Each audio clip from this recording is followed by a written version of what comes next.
أعوذ بالله من الشيطان اللعين الرجيم بسم الله الرحمن الرحيم وإن توليتم فما سألتكم من أجر إن أجري إلا على الله وأمرت أن أكون من المسلمين صدق الله العلي العظيم السلام علیکم ورحمۃ اللہ وبرکاتہ۔ اللہ تبارک و تعالیٰ کا شکر ہے کہ سورہ مبارک یونس کی آیت نمبر 72 کی تلاوت کا شرف میں نے حاصل کیا، جس کا ترجمہ یہ ہے کہ اگر آپ نے میری طرف سے منہ پھیر لیا تو میرا کیا بگاڑا۔ یہ خطاب رسول سے ہے، لیکن رسول کی امت سے اس کا خطاب ہے، یعنی رسول کی امت سے کہا جا رہا ہے کہ اگر تم نے میری طرف سے منہ پھیر لیا تو میرا کیا بگاڑا۔ میں نے تو تم سب سے کوئی معاوضہ نہیں مانگا تھا، میرا اجر تو اللہ کے ذمہ ہے۔ یہ رسول اپنی امت سے فرما رہے ہیں اور حکم خدا دے رہا ہے، اور خدا فرما رہا ہے، رسول کی زبان سے یہ کہلوا رہا ہے، اور مجھے تو یہ حکم دیا گیا ہے کہ میں تو بہرحال اس کا یعنی اللہ کا فرمانبردار بنا رہوں، یہ مجھے حکم دیا گیا ہے۔ پروردگار دکھائی نہیں دیتا ہے۔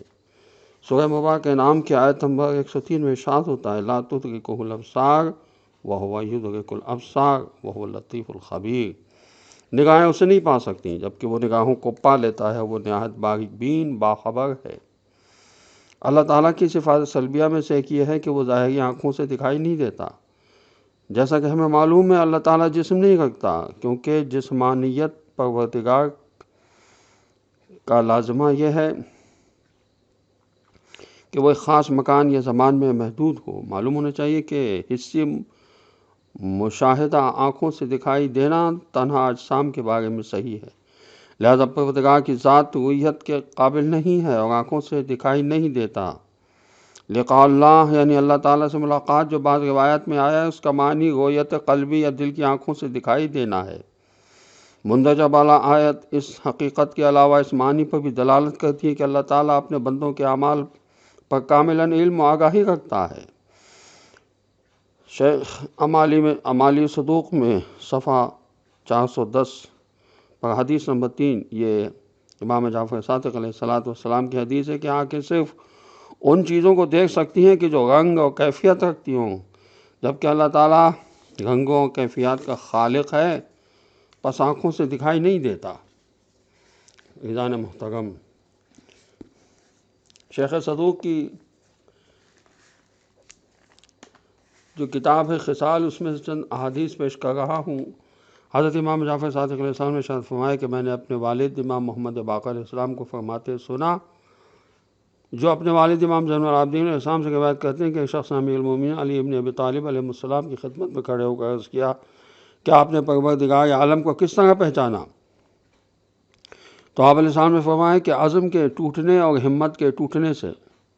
میں جب ارادہ کرتا ہوں تو میرے اور میرے ارادے کے درمیان کوئی چیز حائل ہو جاتی ہے، میں سمجھتا ہوں کہ میرا ارادہ قضا کے مخالف ہے، یعنی یہی جانتا ہوں کہ تدبیر کرنے والا کوئی اور ہے۔ اس نے عرض کیا کہ آپ علیہ السلام اللہ تعالیٰ کی نعمتوں کا شکر کیوں کرتے ہیں؟ تو آپ علیہ السلام نے فرمایا کہ میں مصیبت کو دیکھتا ہوں کہ مجھ سے ٹال کر دوسرے کو مصیبت میں مبتلا کر دیا گیا ہے، جس پر میں اس کی نعمت کا شکریہ ادا کرتا ہوں۔ اس نے عرض کیا اس خدا کو کیوں ملنا چاہتے ہیں؟ آپ علیہ السلام نے فرمایا کہ اللہ تعالیٰ نے میرے لیے فرشتوں، نبیوں اور رسولوں کا دین پسند کیا، اس وجہ سے اس کی ملاقات پسند کرتا ہوں۔